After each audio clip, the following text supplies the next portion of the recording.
The FTX and Sam Bankman-Fried fraud case has been in the news everywhere the past month. But there's a part of the story that I think has been majorly overlooked. And that part of the story is how Sam was extremely involved with a little known but growing community devoted to an ethical philosophy called effective altruism that's becoming increasingly popular among Silicon Valley elites. This effective altruism community was so influential on Sam that they are actually what set him on his career path in finance and led to him founding FTX in the first place. In this video, we're going to look at what Sam believed in regards to effective altruism, how this community contributed to Sam's thinking and actions, and why this philosophy can be problematic.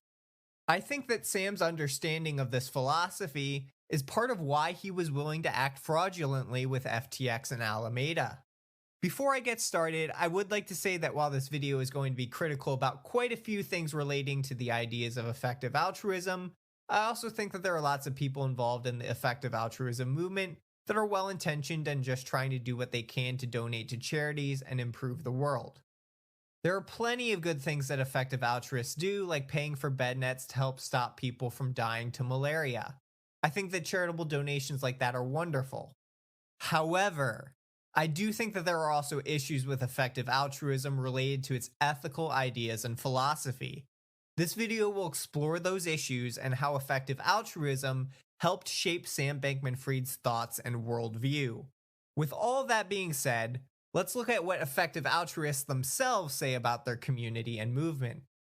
On effectivealtruism.org, they say that, quote, effective altruism is a project that aims to find the best ways to help others and put them into practice. It's both a research field which aims to identify the world's most pressing problems and the best solutions to them, and a practical community that aims to use those findings to do good. This project matters because while many attempts to do good fail, some are enormously effective. For instance, some charities help 100 or even 1,000 times as many people as others, when given the same amount of resources. This means that by thinking carefully about the best ways to help, we can do more to tackle the world's biggest problems. End quote. In other words, Sam and other effective altruists are focused on the concept of maximizing the amount of good that can be done by supporting charities that have a quantifiably high positive impact.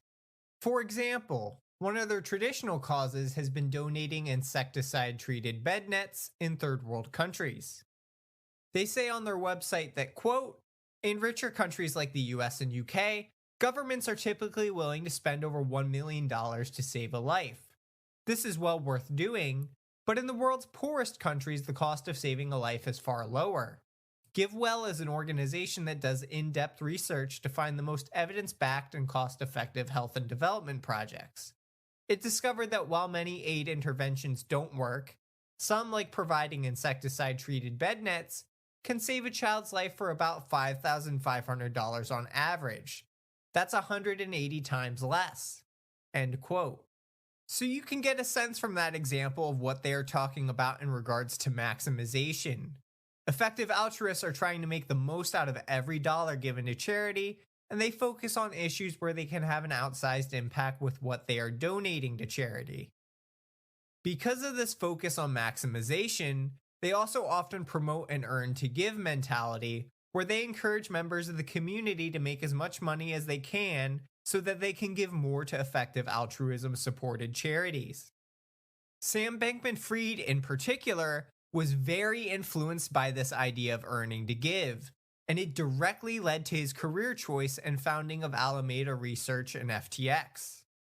In terms of the history of the effective altruism movement, it began to form in the late 2000s based on the practical philanthropic ideas of the utilitarian philosopher Peter Singer, who's an influential professor at Princeton University, known in particular for his thinking on animal rights. The Scottish philosopher William MacAskill was heavily inspired by Peter Singer's work, and became an instrumental leader in the effective altruism movement, and has written several books on the philosophy. MacAskill in 2011 helped found the Center for Effective Altruism, which is a formal organization that helps spread and promote the ideas of effective altruism. MacAskill is also a very influential figure in Sam Bankman-Fried's personal life, though, as he directly influenced Sam's career path. In a now deleted profile of Sam Bankman-Fried on the venture capital firm Sequoia Capital's website, it's explained that Sam was introduced to MacAskill at MIT by members of his fraternity. MacAskill was visiting the college to recruit people to sign his Earn to Give program. Sam at the time wasn't sure what he wanted to do after college for his career.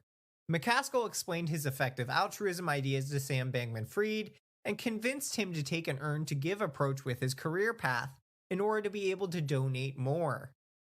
By maximizing his wealth, MacAskill argued that Sam could maximize the amount of good that he could do. MacAskill even suggested to Sam that he intern at the trading firm Jane Street, which is how Sam got his start on Wall Street as a quantitative trader in the first place. So it's really MacAskill who got Sam involved in effective altruism and pushed him into the finance world so he could make more money for charity to donate to effective altruism causes. MacAskill wasn't just a one-time influence on Sam either. He would continue to be involved with Sam Bankman-Fried after he founded FTX, and MacAskill served as a team member of the FTX Future Fund, which was a charitable project run by FTX. This effective altruism approach to philanthropy and charity is using consequentialist logic all the way through.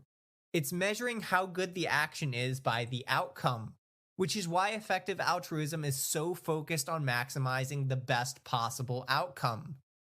The better the outcome, the better the action was in this worldview. So their philosophy primarily cares about outcomes. This makes ethical altruism a very utilitarian system at its heart. For those that don't know, utilitarianism is a philosophy that can generally be summarized as believing that the morally right action is the action that produces the most good.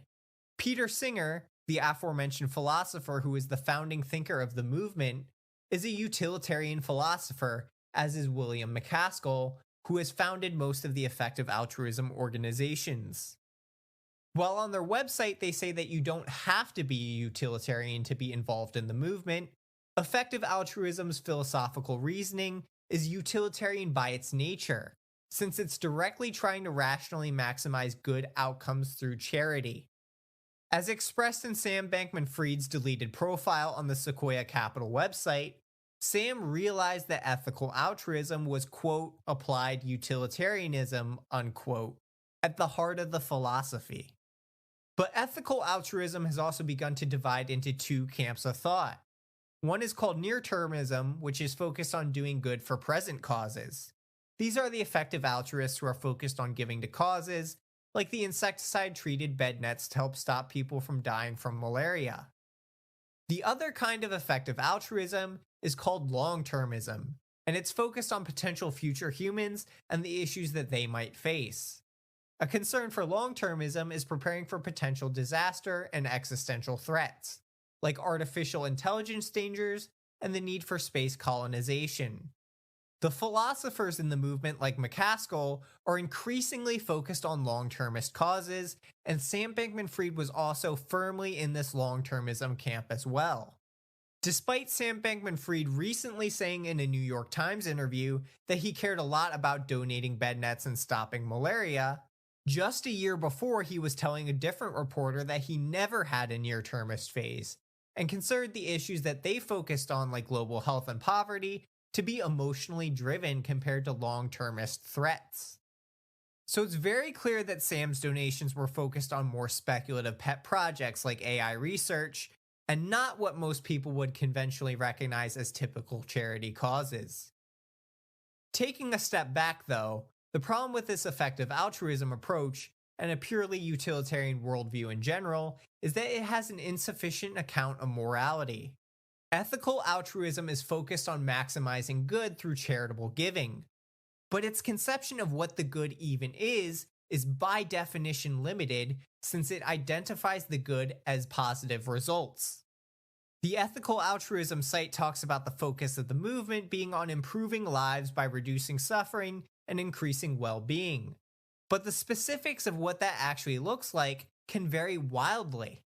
How do you actually decide what increases well-being? This forces a utilitarian to make a calculus to try to answer the question. But moral questions like the value of life, human rights, and justice are not something that can simply be empirically calculated. To illustrate the fact that these are things that ethical altruism consistently is unable to account for, you can see that the philosophy leads William MacAskill to argue for sweatshops being good for third world countries in spite of the human rights violations that occur there. The philosophy leads the FTX Future Fund member Nick Beckstead to argue that, quote, saving lives in poor countries may have significantly smaller ripple effects than saving and improving lives in rich countries. It now seems more plausible to me that saving a life in a rich country is substantially more important than saving a life in a poor country, other things being equal. End quote. And finally, Peter Singer, the intellectual father of the movement, has argued for full-blown infanticide, saying that since newborns aren't self-conscious, that they have less value than animals, and that disabled children in particular are a drain of limited resources. These quotes about his views on infanticide from a 1999 Washington Post article are bone-chilling and horrific, and show the consequences of what full-blown utilitarianism can lead to. All three of these viewpoints are disturbing, and showcase how unchecked utilitarianism can lead to absurd conclusions that are intuitively wrong to basic human conceptions about morality. Another way of looking at this problem with ethical altruism that Sam believed in is that its utilitarian nature means that taken at face value, there are really no moral absolutes that can exist in this worldview. Nothing is purely off limits as long as it can be rationalized as benefiting humanity as a whole. To a utilitarian, the ends do justify the means, since in their worldview, the only factor in an action being moral is the result being a net positive outcome. This is why MacAskill can justify sweatshops, why Beckstead thinks that saving lives in a rich country is substantially more important than saving lives in poor countries, and why Singer doesn't have any qualms with full-blown infanticide. If there's a way to argue that these stances create more happiness in the aggregate for humanity than harm, then it doesn't matter how they are accomplished. Rights and justice be damned, says utilitarianism. I'd argue that this type of thinking can easily lead to authoritarian behavior that systematically disregards human rights and justice. The Communist Party in China often makes authoritarian moves that completely disregard the rights of its people. And they commit all of these injustices while claiming that it's for, quote, common prosperity, unquote, in the country and part of the greater good. These are the dangers of utilitarianism and an ends justify the means way of thinking. After the FTX fraud and fallout, MacAskill said on Twitter that, quote, a clear-thinking effective altruist should strongly oppose ends justify the means reasoning. I hope to write more soon about this. In the meantime, here are some links to writings produced over the years. End quote. But while it's true that he and others have cautioned against ends justify the means reasoning, the reasons given for avoiding this behavior are equally utilitarian and don't rest on any fundamental objection. So these cautions end up sounding weak. The objections he gives to taking an ends justify the means approach just amount to mild cautions that a utilitarian's calculus for believing that the ends justify the means might be incorrect, which is why it should be avoided, not because there's anything definitively wrong with the action itself. Notice in the screenshot that MacAskill says that ends justify the means reasoning should be avoided because it's rarely correct in practice, not because it's impossible for it to be correct. This is why MacAskill is only willing to say that, quote, violating rights is almost never the best way of bringing about long-term positive outcomes, unquote. But he is unwilling to say that it's wrong in general. He has to say almost never because his philosophy eliminates the possibility of saying that something is never justified. This is the same reason he's unwilling to say sweatshops in third world countries are wrong. So while MacAskill says that ends justify the means reasoning should be avoided, the underlying utilitarian philosophy the whole effective altruism system is based on is intrinsically at odds with this caution. The philosophy by its nature is predisposed to ends justify the means logic, which we saw come into play with Sam Bankman-Fried and FTX. And despite MacAskill's protests to the contrary, the initial philosophical inspiration of the movement, Peter Singer, outright reaffirmed that he does actually believe that the ends can justify the means after the FTX scandal broke out. Relating this back to Sam Bankman-Fried and the FTX fraud and bankruptcy, you can start to see how this ends justify the means mentality could easily lead to very immoral actions if you run into a person who's arrogantly confident enough in their utilitarian calculations, like Sam appears to have been in his. If Sam thought the end was good enough and he was looking at it from a purely utilitarian viewpoint, which, by the way, he explicitly said in the past on his blog that he was a hardcore utilitarian, then using customer funds to keep his struggling hedge fund alive so that he could continue to donate money to his causes might be a case where he would see the ends justifying the means.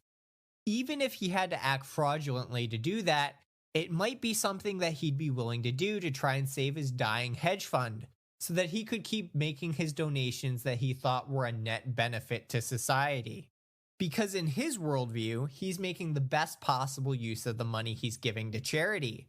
So why shouldn't he get it however he can, even if it means he has to take customer funds to do so? This also might be why he was so comfortable with predatory practices in crypto. He basically described the things he was doing in crypto and was essentially describing a Ponzi scheme on Bloomberg.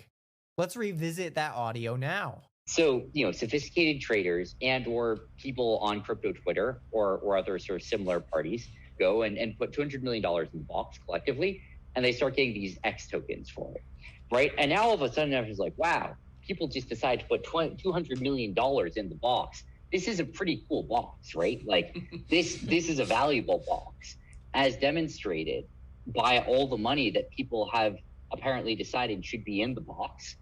And who are we to say that they're wrong about that? Like, this is, I mean, boxes can be great. Look, I love boxes as much as the next guy, right? And so what happens now, all of a sudden people are kind of recalibrating. It's like, well, $20 million, that's it? Like that market cap for this box? And it's been like 48 hours and it already has $200 million, including from like sophisticated players in it. They're like, come on, that's too low, right? Like, and they look at these ratios. TVL, total value locked in the box, as a ratio to market cap of the box's token. And they're like, 10x, that's insane. 1x is the norm. And so then, X token price goes way up, and now it's a $130 million market cap token because of, the bullishness of people's usage of the box. And now all of a sudden, of course, the smart money, it's like, oh, wow, like this thing's now yielding like 60% a year in X tokens. Of course, I'll take my 60% yield. Right, so they pour another $300 million in the box, and you get a site, and then it goes to infinity, and then everyone makes money. I think of myself as like a fairly cynical person, and that was so much more cynical than how I would have described farming. Like, you're just like, well, I'm in the Ponzi business, and it's pretty good. At no point did any of this require any sort of like economic case. It's just like, other people put money in the box, and so I'm going to too, and then it's more valuable, so I'm going to put more money in. And at no point in the cycle did it seem to like describe any sort of like economic purpose. In a utilitarian view, you can start to see why Sam would have no moral qualms taking people's money through predatory crypto schemes like what he just described, if he thought that he could make better use of that money than the people he obtained it from. In his mind, he may have justified it by seeing himself as a modern-day Robin Hood of sorts, who was taking money from people who didn't know how to use it and putting it to better use. This is what some have theorized Sam was getting at when his messages with a Vox reporter were shared in an article. When you read the messages from a hardcore utilitarian viewpoint, it paints what he's saying in a different light. For example, when the Vox reporter asked about Sam's answer to a question from a previous interview that centered on his opinion about doing unethical things for the greater good, Sam asked for a reminder about what he had answered. She then reminded him that he had said it was a bad idea to do unethical things for the greater good, because then no one is going to want to work with you in the future, which would be a pretty standard utilitarian argument against doing it. But when he's reminded of this prior answer, he basically admits that it was a PR answer and not his true thinking on the subject, implying that he was willing to do unethical things for whatever he saw as the greater good. Obviously, Sam's behavior was wildly immoral and unethical. Utilitarianism has clear flaws and limits, and you can see in what we've discussed how these problems can manifest. Now, to be very clear here, I'm not saying that all utilitarians or ethical altruists are bad people that are ready to lie, cheat, and steal at any point. On the contrary, I think most utilitarians genuinely want to do the right thing, and even in particular situations where they might possibly think that the ends would justify the means, most utilitarians are willing to be humble and recognize that their judgment might not be correct and will follow common sense moral beliefs instead. However, at the same time, I think there are also hardcore utilitarians like Sam Bankman-Fried who lack the humility to recognize that their judgment may be poor and are willing to act on ends justify the means reasoning. I also think that ethical altruism may have helped contribute to this behavior of Sam in some ways. The core idea of maximization that's central to ethical altruism seems like it could easily attract and cultivate a sense of intellectual pride. The idea that members of ethical altruism know exactly how to best spend their money and fix the world through their philanthropy is baked into their methodology. This elitism helps foster a culture where ethical altruism knows best, and everything else is less effective and less worthwhile because of this. The problem with this elitism is that it may not always be receptive to other ideas, or willing to entertain that some of its foundational ideas and conclusions may be mistaken. Another problem is that since utilitarianism and ethical altruism only focus on outcomes for their decision-making process, a sufficiently arrogant person that believes they are always capable of predicting the best outcome is capable of doing some horrific things for the sake of what they perceive as being the best outcome. If you get a full-blown utilitarian that is confident enough in their maximization calculus, they have no qualms playing God with their decisions, and that's why Sam's ethical beliefs should have been a red flag that people noticed. This is especially the case given the fact that when Sam founded Alameda Research, a large number of original employees who were also effective altruists left due to ethical concerns.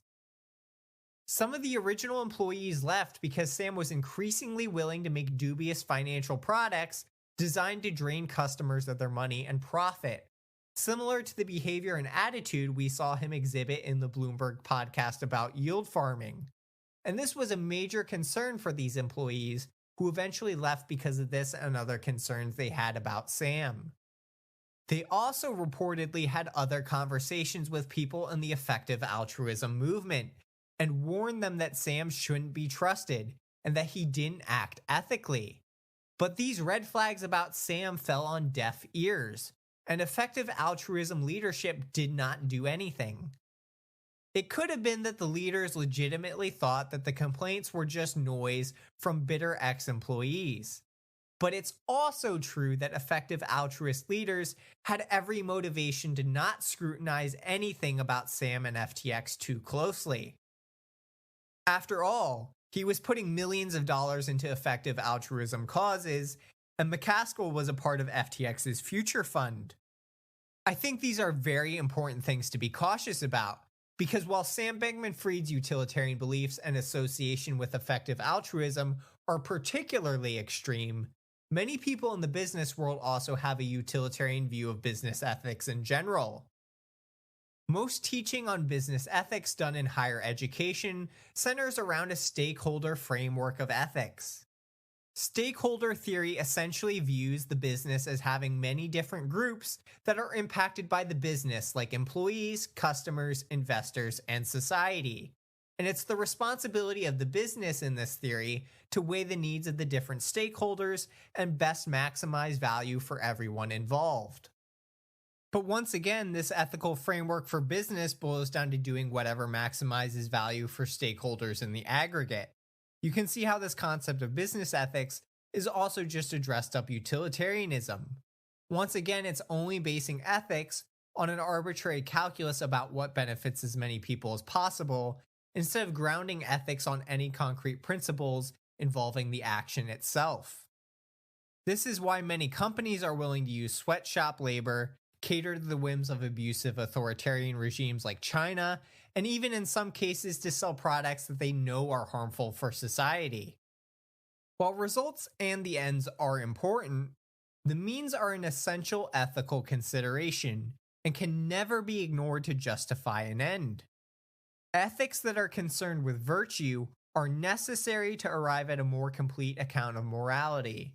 The ends do not justify the means like Sam and those at FTX believed, and as long as that is a prevailing attitude in business, it will only be a matter of time until the next scandal like FTX. But be sure to let me know what you think in the comments below, and make sure to subscribe to the channel for more finance-related content. Thanks.